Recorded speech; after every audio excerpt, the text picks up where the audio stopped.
has historically been the asset people hold, not the asset they stake, but Babylon is changing that by letting Bitcoin holders stake Bitcoin directly from the Bitcoin network without wrapping or bridging it, and using that economic security to help secure proof-of-stake chains and roll-ups. David Say, co-founder of Babylon, joins us now.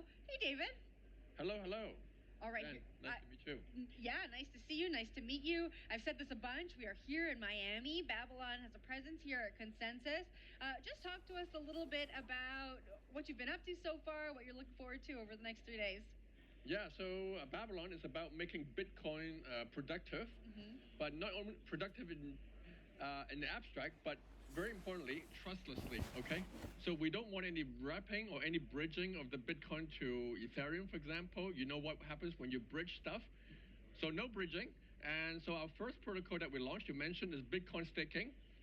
Today it has about 4 billion TVL on this protocol. And what we're up to is to generalize the staking application to any DeFi protocol. So anybody can take the Bitcoin, trustlessly participate as a collateral in any DeFi protocol. So that's what we're up to. David, I'm always excited to talk to you because there's so many people in our ecosystem who are really Bitcoin focused. There's a group of them that wants to say, leave it alone. Let it just do its thing. But I think you talk about the idea of productive capital and how do you put your money better to work. What's your story to the maxis when they say, hey, Bitcoin just is being Bitcoin and that's fine? Yeah, I think the Bitcoin staking protocol is a good example. We launched it a year ago, and now it has 4 billion TVL. So it shows that if you have a trustless protocol, very importantly, then people will come. So the data's there. So question, how much transparency do you have into where the demand profile is coming from, for example, for the Bitcoin staking protocol? And furthermore, I'm of the opinion that you've got Bitcoin, you've got everything else. Yes. And Bitcoin also includes kind of the ecosystem that surrounds Bitcoin. So talk to us about your thinking about that and what other applications you think you might be able to put on top of Bitcoin. Yeah, so transparency. The Bitcoin is locked on a UTXO, so-called, on the Bitcoin chain. Everybody can observe that, completely transparent. In terms of other applications, so the application actually we're focusing on right now is the biggest DeFi application, lending. And we have an integration with Aave.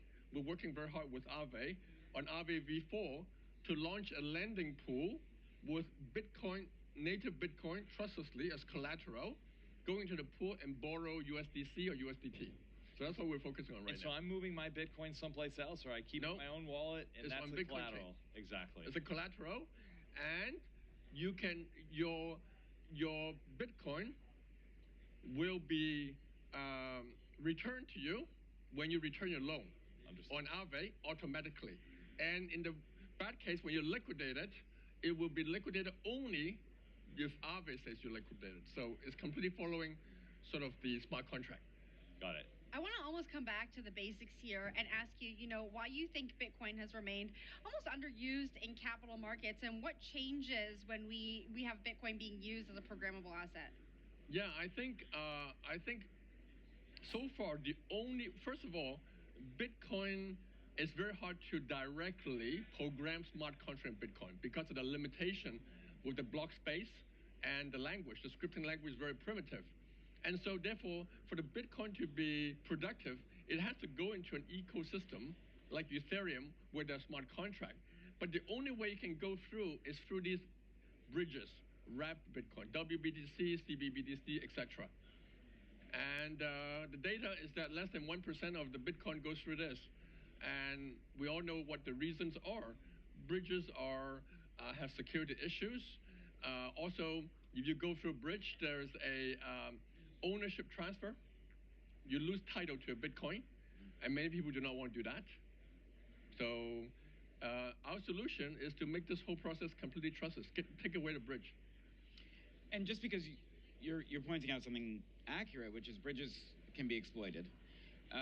How do you protect the Bitcoin specifically? Like, give us a little bit more of the specifics of why my Bitcoin is going to be safe by working with you. Yeah, so the reason why bridges are not secure is because bridges are maintained by usually a few key holders. And if you lose those keys, or if they exploit it, then you can attack. We also one attack like this CapDAO attack recently. And so we sort of get rid of all these keys and just focus on using so-called zero-knowledge proof technology, which automatically verify Ethereum state, like Aave lending state, and then report that back to Bitcoin. And so the core technology we built is to allow Bitcoin to verify that proof. So that has been a long-standing problem. And about 6 months ago, we cracked that problem, and we came up with a solution which is 1,000x more efficient than the previous solution, which makes all this practical. Before it was theoretical, now it's practical. You said 1,000x. 1,000x, cheaper on-chain, 1,000x cheaper off-chain, everything 1,000x. Run me through the math quickly, because I'm like, I was up with you, and then 1,000. I was like, wow. Okay. We did an experiment with the previous technology. It cost about $15,000 to put on-chain a ZK verifier. Okay. Before. Now we are about 10 or between $10 and $20. Okay, on-chain. So that's 1,000x, more than 1,000x. And the cost we pay off-chain is very little. Right. It's like a few megabytes of data to store. There's the math. Okay, so let's say what's next. Like, what's a next application that you could run Bitcoin that you think is going to be something that's going to kind of bring better utility to this particular asset, which is such a large part of the crypto ecosystem? Yes, we are looking at many other applications, like insurance, for example. That's one application. However, I would like to say that lending, what we're focused on right now with Aave, is kind of itself an application that leads to many other applications.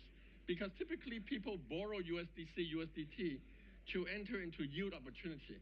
So we're working with a lot of projects which are building on top of the lending integration. Right. So I think there was an announcement. We just have an announcement, just one example, with gold mining. So they're building on top of our lending infrastructure, Bitcoin collateralized lending, to do other applications on top of that. So that's one example. This is really just an example of a more efficient way to utilize Bitcoin as your collateral. And then once you have an efficient way to utilize your Bitcoin as a collateral in a safe manner that doesn't incorporate any bridging, that opens the door to do whatever you want to do. Exactly. Got it. All right, we got to leave it there. David, thanks for joining the program. All right. Thank you for having me, guys. Great to see you. Bye-bye. That was David Say, Babylon's co-founder.